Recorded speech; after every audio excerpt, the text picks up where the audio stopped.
Hello, students. Today we are going to be looking at using shapes. Specifically, we're going to find out where shapes are, and we're going to learn some of the basics about using them in Photoshop. In demonstration part 4, this time it's more, we'll be covering things like gradients, strokes, and that kind of stuff. Today, we're going to start by making a new file. As always, we're starting with a letter size piece of paper. I'm going to make it a landscape because it fills my paper or my desktop nicely. And I'm going to start by going to the shapes. So you can see if I click and hold down, or if I just hover over this little white arrow, this set of different shapes pops up here. Today we're going to use an ellipse tool. Oh, look, there's a triangle tool. I think that's new. How exciting.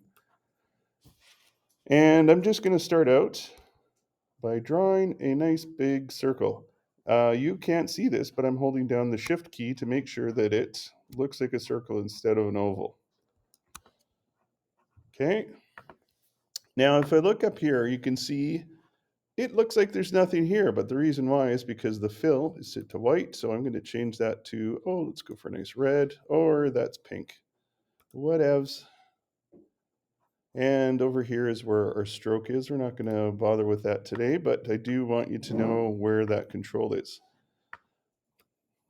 Up top here, you will see this drop-down menu that shows a bunch of different options. This is called your Pathfinder controls, and basically this dictates how it dictates how any shapes are going to interact with each other. So right now we've got one shape on here, and you can see my layer control, it's turned into layer one, or sorry, ellipse one. And if I went and I made another one, the way it's set right now, it will create a second one, but you'll see that it puts it up onto its own layer. And for most of the really cool effects that shapes can do, this is not what we want. We want things on one layer. So the way to do that is to go to these layer controls here, and I'm going to start with combine shapes.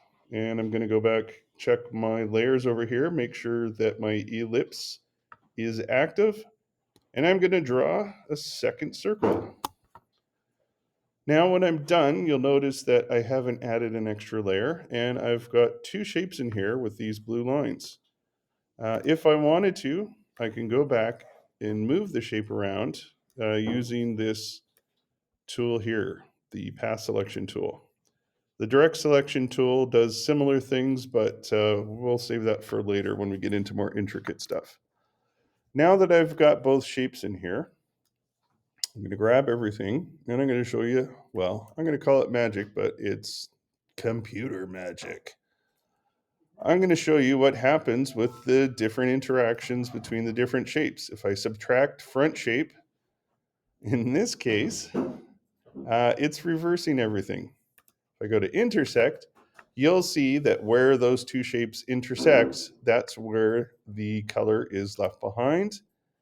And if we go exclude, it'll do the opposite. So everywhere where it's not overlapping, that's where our color is. This one's a little bit different. Let's try this again. I'm going to undo this. I'm going to deselect it. I'm just going to click on one of these shapes because I have a sneaking suspicion. Problem is that I have selected both. There we go.